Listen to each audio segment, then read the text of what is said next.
Well, hello guys, and glad to have you on board again today. I thought it was worth it to release an updated video on the Cosmos ecosystem. That's an ecosystem that you know I particularly like, but it's not an easy one to follow on and to read between the lines. So this is exactly what I'm going to try to do today. So of course, if you're not really into Cosmos, you really want to pass on that video.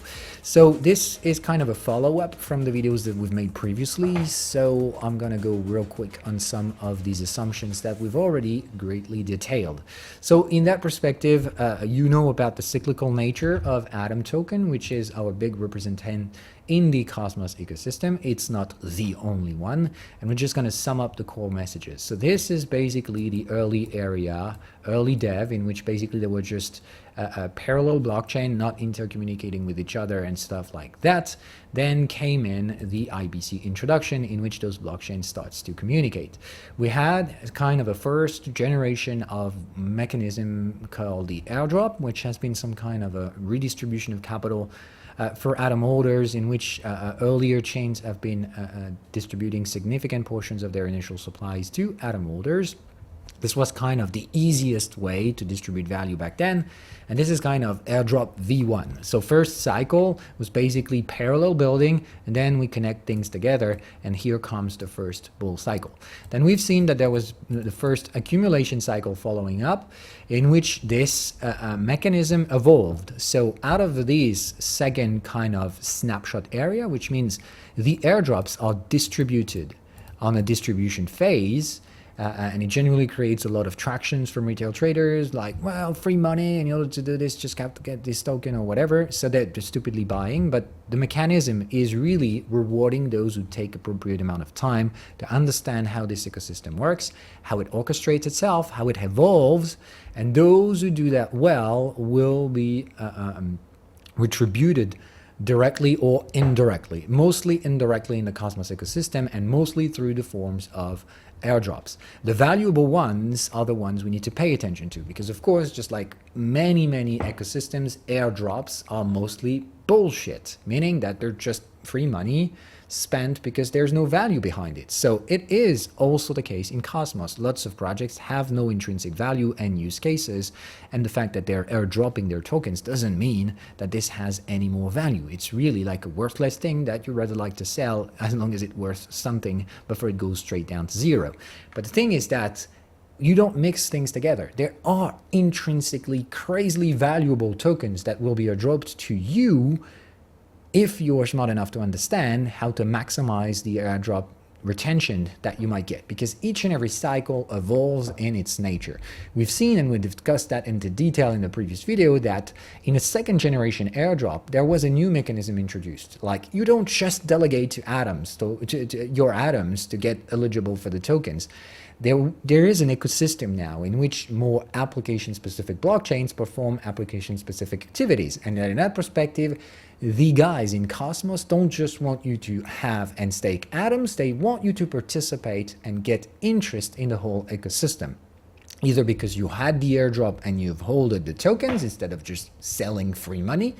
Remember that we've seen that before. The website is now down, but the Atom tree value was definitely staggeringly good about that, showing you how much value you would have extracted from an Atom token back then if you have holded it long enough to receive the Juno tokens, the Osmo tokens, and other first generation airdrops without selling the goddamn tokens. And if you holded it down the road, you had the second generation airdrop, which we mentioned back then and happened. All of these tokens in which the distribution were not just Atom-centric. It was Atom plus Juno plus Osmo. There was secret airdrops and stuff like that. But the airdrops required you to participate in the entire ecosystem to avoid being diluted in the distributed value. More or less, put it differently, the thing is that if you were just holding Atom, you would have been diluted in the expectable value you could have gathered. Or instead, if you diversified in the ecosystem and participated in a broad application-specific vision, then you maximized the airdrop. Kind more of a penalty, like considering it that way, you would still get an airdrop, but the thing is that you would have gotten more if you played by the rules. This is how Cosmos works, okay? So considering it that way, it's free money anyway, so it's more or less just a penalty on how much of these airdrops you can gather if you play by the rules. So what could be the rules of the next cycle? Because everyone will have found it out now. We are in yet another accumulation phase, and the distribution phase in here has been terminated, meaning that yes, yet another cycle is about to begin, and you rather like to understand how this one will orchestrate, because there is, as usual, going to be a different set of rules to participate and maximize probabilities of indirect returns, meaning valuable airdrops. We don't pay attention to the bullshit airdrops. I'm going to sell them anyway, but there are some valuable projects that will be airdropped. And what's staggering to me is that these quality airdrops have just released quite some information during the course of the latest few days, giving us hints on what the heck they want to maximize airdrop potential during the next cycle. And most of them probably will realize snapshot in due course within the next few days, if not already. They have now publicly hidden the information among some other for those who are smart enough to read between the lines and see what they want you to do. If you understand that and if you perform actions correctly, you are going to maximize the airdrop potential. Okay, and we're talking about the valuable airdrops. The bullshit airdrops, we're not going to take them. I'm just going to sell them immediately. So, of course, it would be hard to say any other projects beside these two are going to be shit, but two projects that I particularly care about are Quicksilver and Nomic.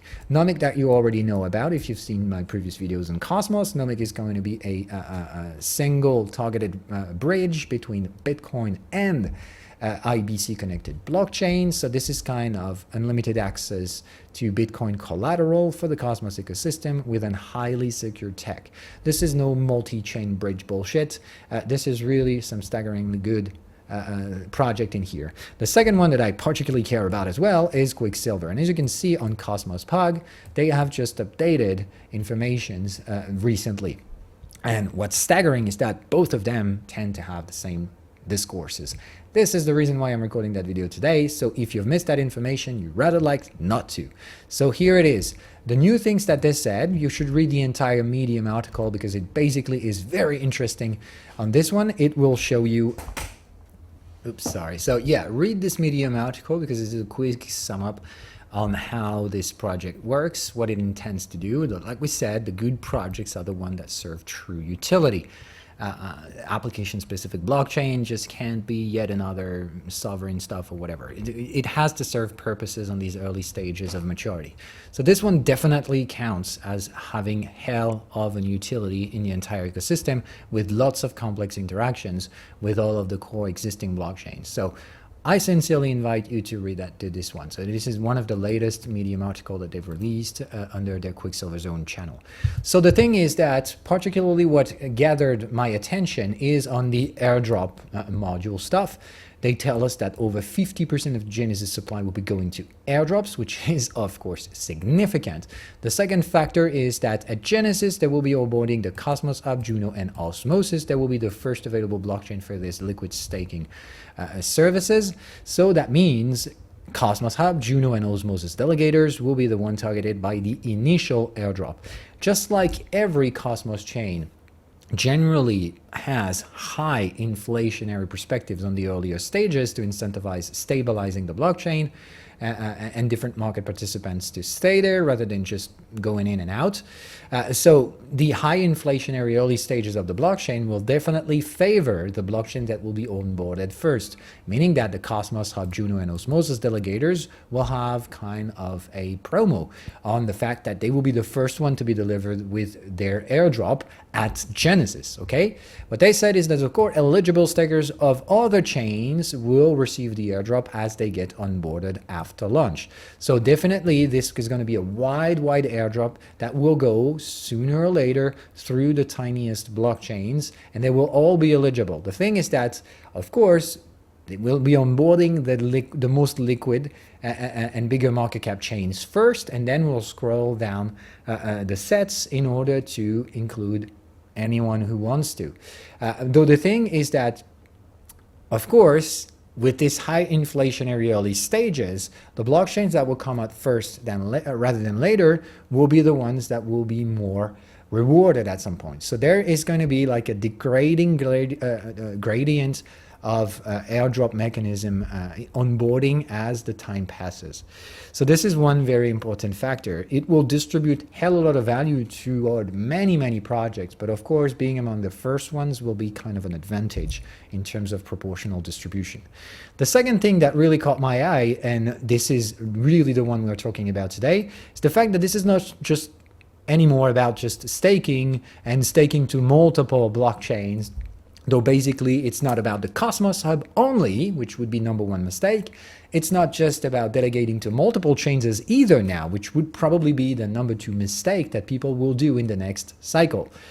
What they tell us is that for stakers, okay, they will weight the way users stake and not just how much in the airdrop formula. So this is one important thing. They don't disclose the airdrop formula so far, but this is kind of a trend that will be set in the next cycle. It will no longer be just all about, well, just delegate to Cosmos and you're going to be rich, or just delegate to Juno, Osmosis, and the leader chains, and you're going to be rich. It's really not that kind of stuff anymore. That kind of stuff right now is we want you to perform actions regarding the vision of the ecosystem. And right now they're trying to solve one problem, the fact that the validator sets on leader chains is very concentrated.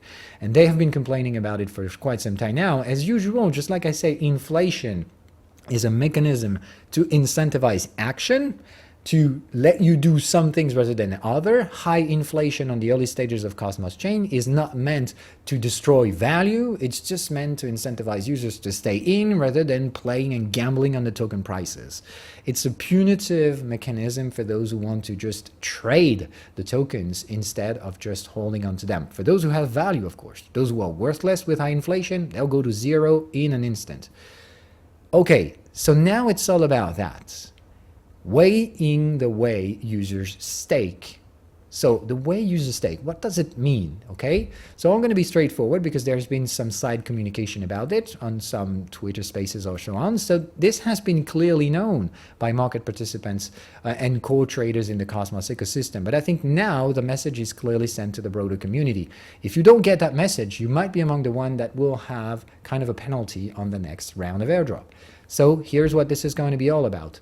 What the core teams wants you to perform is to redelegate to some of the smaller validators to increase validator proportional voting power.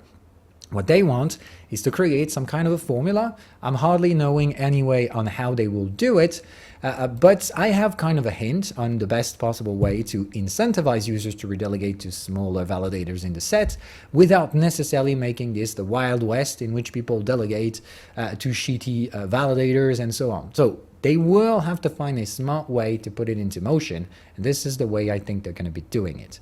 Though in order to do this, we need to look at how this thing works today, okay? So understand that the mechanism in here is not just going to be for Atom delegators, okay? All blockchains now, the first ones just being the leader ones, but there will be far more others. It is now a new standard. If you are participating in the Cosmos ecosystem, it can't be just the Cosmos Hub, we know about that, but now that you participate, you're going to have to distribute your token value proportionally through the validator set. It means this is no longer the game in which you pick one validator and you delegated the entire amount to this single validator. They don't want you to do this. So this is a two-factor stuff. They want you to delegate to multiple validators without necessarily delegating to everyone. They just want you to have multiple validators in your set, and they also want you to delegate to smaller validator to just not concentrate the entire value on the top end of the validator set. So now it's an appropriate time to start looking at a validator set, and we'll take the Cosmos Hub as an example in here, but letting you understand that this is not just a one-time thing that you're going to have to do in the Cosmos Hub. You're going to have to take that as an assumption to do and perform on every blockchain in which you're participating in securing the consensus in the ecosystem. Securing consensus, though, staking in the Cosmos ecosystem can no longer be the same. If you delegate to a single validator, moreover, if this validator is in the top 5 or top 20, then you are going to start having penalties in the reward ecosystem, in the reward mechanism, which is airdropping you the most valuable tokens of the next cycle. Okay?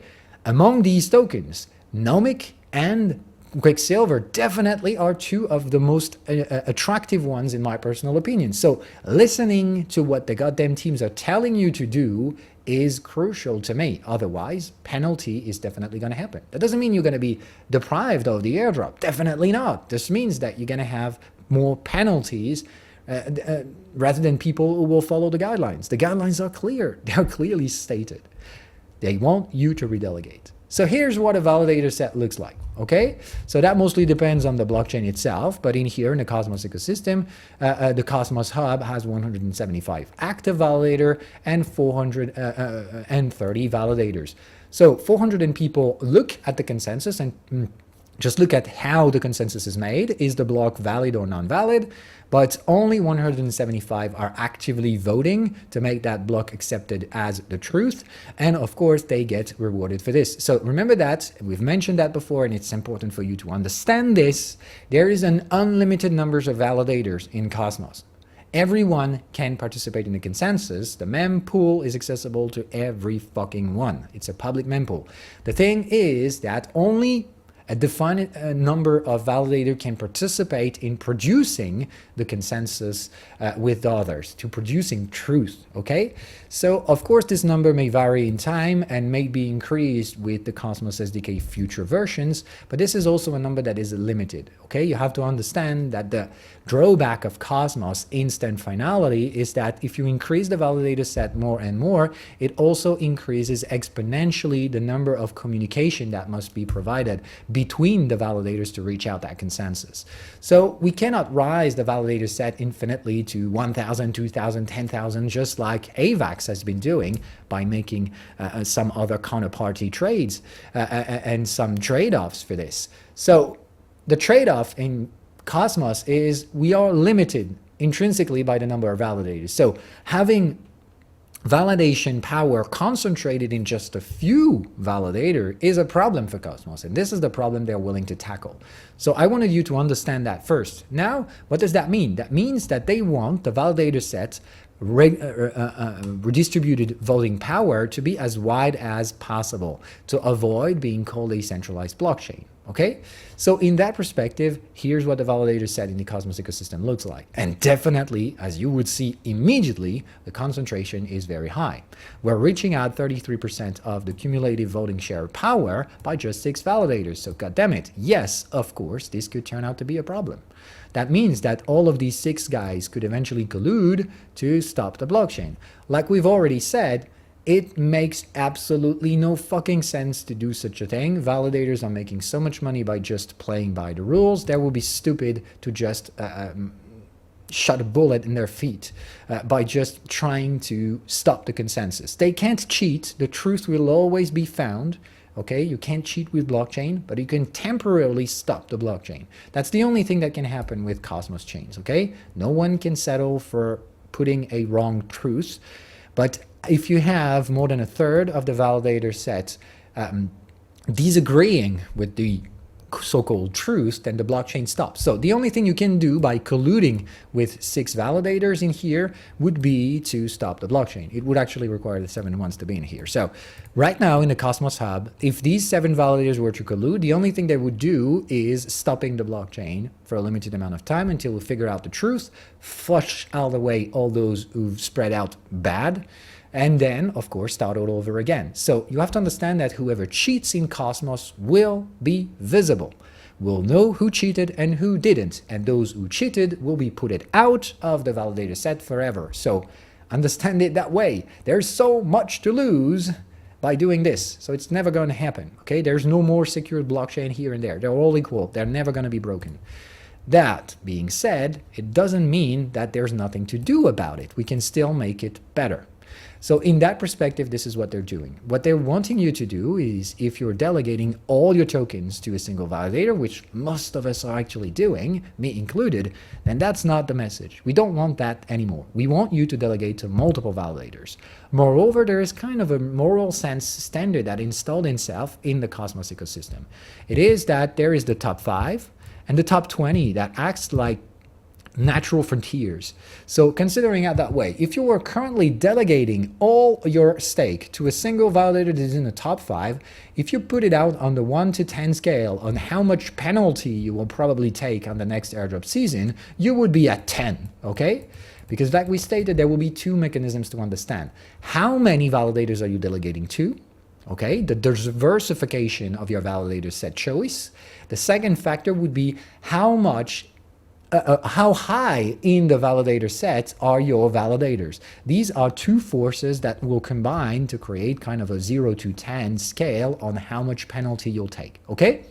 So like we stated, single validator in the top 5, you're fucked. That means you still get an airdrop, but you will get a severe penalty on how much of those staked tokens will be calculated in the formula. That means probably, in my personal assumption, having kind of 5 to 6 validators in your validator picks is definitely good. In here, you have to find some common grounds, because of course, if you were going to say, okay, I'm going to delegate to the entire validator set, well, first of all, that's not possible, because you're limited into the numbers of delegation you can perform each and every 21 days. So you cannot delegate to the entire validator set immediately at once. It's not possible. The second thing is that it also distributes the risks. So you have to understand that in the validator set, normally everyone is going to perform according to the thing. Validators are supposed to be professional validators, knowing what the heck they're doing. And I would like to say this is not necessarily the case for everyone. So there might be some better validators than others. So in that perspective, distributing everything to the entire set is not worth the risk, in my personal opinion. So I think the decent ground will be 5 to 6. How will you pick those validator is what I'm going to try to explain here. There are multiple stats that are going to be given by the MinScan Explorer, which is the ground zero for exploring in the cosmos. For those who don't know how this one works, you can pick the blockchain in here and you will have validator tab in here, which shows you the validator set, okay? So it is really the way it is, okay? Top 10 or top 5. I think top 5 and top 20 are the 2 frontiers, okay? So considering it that way, if you're in the top 5, that will be probably maximum penalty. If you're in the top 20, that would be a slightly less, but still existing penalty probability. And of course, if you are beyond top 20, that's probably equal. Though understand that out of 20 down to 175, the bottom end of the validator set, there is a dynamic, meaning that if you're in the bottom end of the validator set, considering it like a football championship or whatever, that means you're at the risk of getting out of the validator set.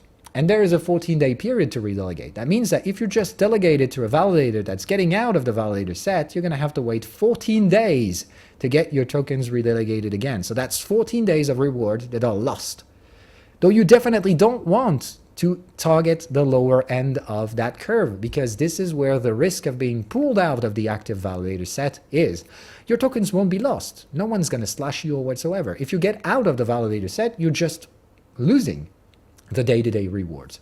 So that's something you want to avoid. So getting on the bottom end of the validator set is definitely increasing serious risk. So in that perspective, I would say find some common ground out of the top 20, but not down to the bottom end of the validator set, to delegate to 4 or 5 other validators.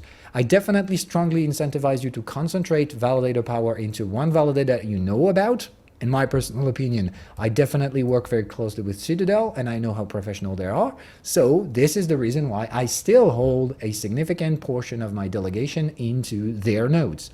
Okay, so this is not necessarily you have to delegate proportionally into the validator set. You have, and I think the formulas will definitely accept the fact that you might delegate to one specific validator, but you have not to put it to everything into the single bucket. You can favor one Citadel validator or whatever else might be your favorite choice for whatever reason, because some validators have incentivized action. For example, Citadel is giving you XCT token in return, and some others have significantly, considerably similar mechanism. So in that perspective, understand it that way. Having a favored validator is not going to be sanctioned, in my personal opinion. What would be sanctioned is if you do it all in the single top 5 validator.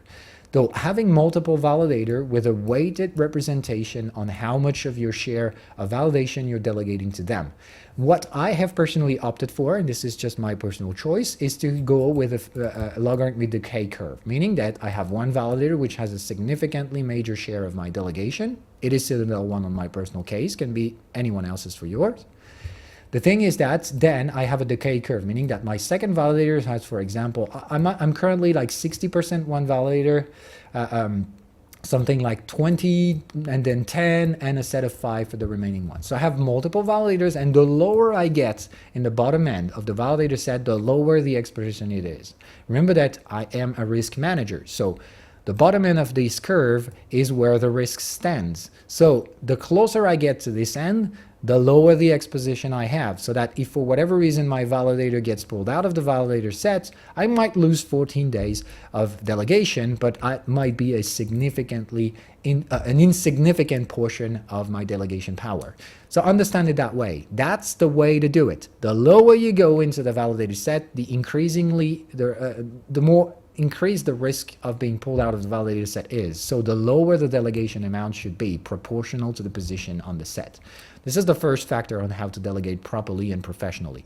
The second thing is to understand that statistics matter quite a lot. Among the stats, the most significant one is just how much commission the validator takes. Considering it that way, there is kind of a 5% average stuff, and it varies from blockchain to blockchain. So I strongly incentivize you to just scroll through the validator set and find a common ground. So as you can see, 10 to 20 on some, and then 2 to 3% on others. I would say cut it half and say 5% is the average fee to be charged by a validator. Anyone who's charging more is just basically taking money off your pockets, which is not necessarily what we want to, as we are delegating the power of our tokens. So I would say, personally, that's the way I do it. I figured out an average, and I pull out everyone who's on top. So I wouldn't delegate to this. I wouldn't delegate to this. I don't pay attention to what the validator is. That's the first selection that I perform. Those who are above the mean or the median fee, I take them off the table. I'm not delegating to them. The second thing, never delegate to 0% validators. 0% validators have been already pulled out of some snapshots, so I strongly incentivize you to keep on doing that way, just in case. So no 0% delegator and no validators who put a fee higher than the average or the mean. Okay?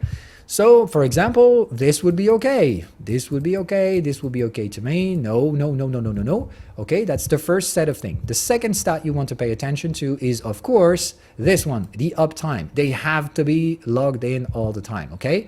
Someone who's 97, not good. This is really, really not good to me. That means others are 100% uptime, so you would like to be as well. And finally, the last but very important factor to differentiate the goods and the bad ones is how much they participated to the recent consensus.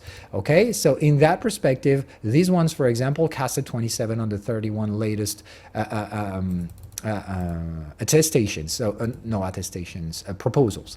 So in that perspective, of course, as you can see, this is a very well crafted stuff.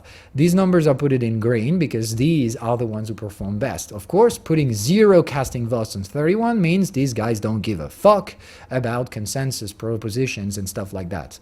So they're just here to participate in the economic consensus. They don't really pay attention to securing the blockchain and participating in consensus or in proposals and stuff like that. Okay, so this is how much vote they casted on the governance. Though I've always said it, the good validators participate in the fucking blockchains they're validating. So this is an important factor, okay? How much participation in governance is the validator doing? Though this is my last filter to choose a validator, okay? So these are the 4 criteria. The position in the validator set with a trickier top 5, which will maximize the risk of being of receiving penalties in the calculation for your airdrop. The top 20 might be the second natural limit that have seen multiple times. And as you scroll down the list, I would say don't ever get into the bottom 30% of the validator set. This is way too risky of the chance to be pulled out quickly. Okay, so then down to that list, the lower you go, the lower the delegation amount should be. Okay, on the second end, then you pay attention to pull out every validator who has a 20% or whatever far away from mean or median value. You also flush away everyone who doesn't have a 100% or close to 100% uptime. You fuck away everyone who has 0% delegation, so not this one. And of course, centralized validators are off the game, so never delegate to Binance or whatever. Tokyo Capital is a big, big, big managing fund, so they might be excluded as well. The Krakens and stuff like that, pull them out the game.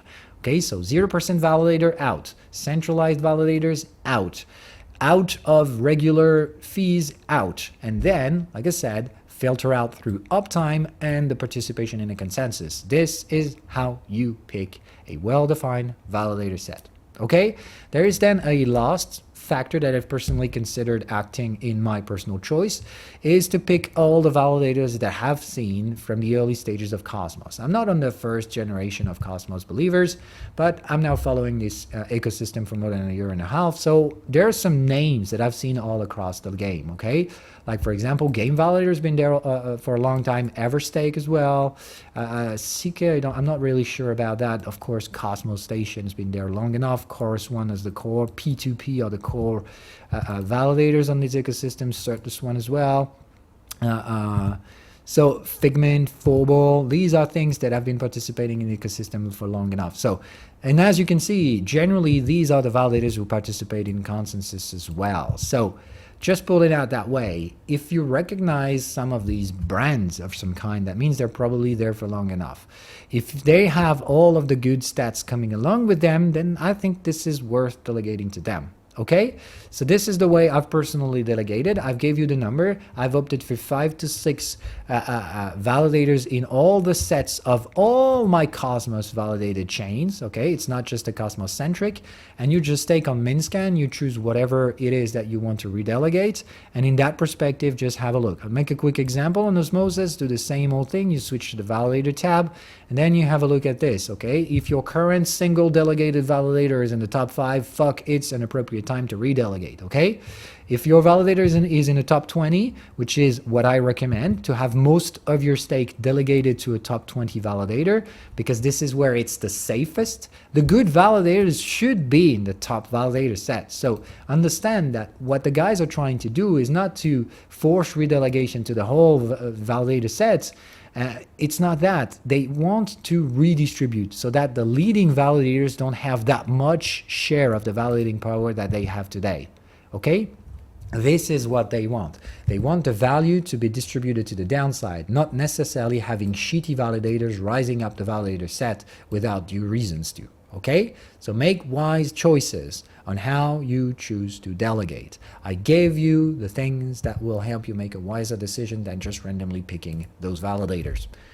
Okay, so we've said it all, okay? And as you can see, and just giving you a quick glimpse, Nomic as well, which is a big project, has been releasing just recently a new message. Their airdrop will include second Nomic airdrop. This next upgrade will include a new Nomic airdrop, which will include other blockchains. The first one has been just airdropped to Atom holders. And remember that as the inflation is high, the Atom holders have been seriously rewarded with compounding interest so far. So now the other blockchains will start to be included in the thing, but here's a hint. Don't delegate all your stake to the biggest validators. So as you can see, it's really setting itself into motion. The two of the biggest airdrops to come, Quicksilver and Nomic, and probably others might be down the road. They're not just the only ones.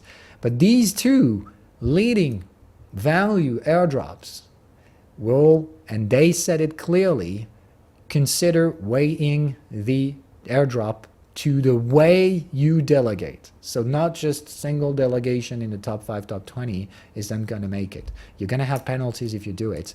Though this is why we've made that video today. This is probably how the third generation of airdrop is going to orchestrate itself. Just like every previous airdrop season, 90% of what's going to be airdropped is worthless and will go to zero over time and will be destroyed by inflation on the early stages. But if you throw it all away and avoid keeping the good projects, then you will not get it. That's not how Cosmos works. I hope you know that by now, okay? So distribute the value. Don't gamble just on Atom because it's the headliner whatsoever. There will be no single project value accrual in the ecosystem. The value is distributed and you have to understand it. If you're lucky enough to get the interesting tokens by an airdrop, that means you don't have to buy them. And that's the way it is in Cosmos. If you understand the messages that they send here and there, if you follow how this ecosystem evolves over time, you take on these airdrops on a significant share and you just grow as the ecosystem grows as well. Those who think it's going to be an easy one token delegation to get rich definitely don't get it. I've explained that before, and I'll say it again. Follow the rules on Cosmos, and you will be rewarded. Don't play by the rules, and you will have penalties.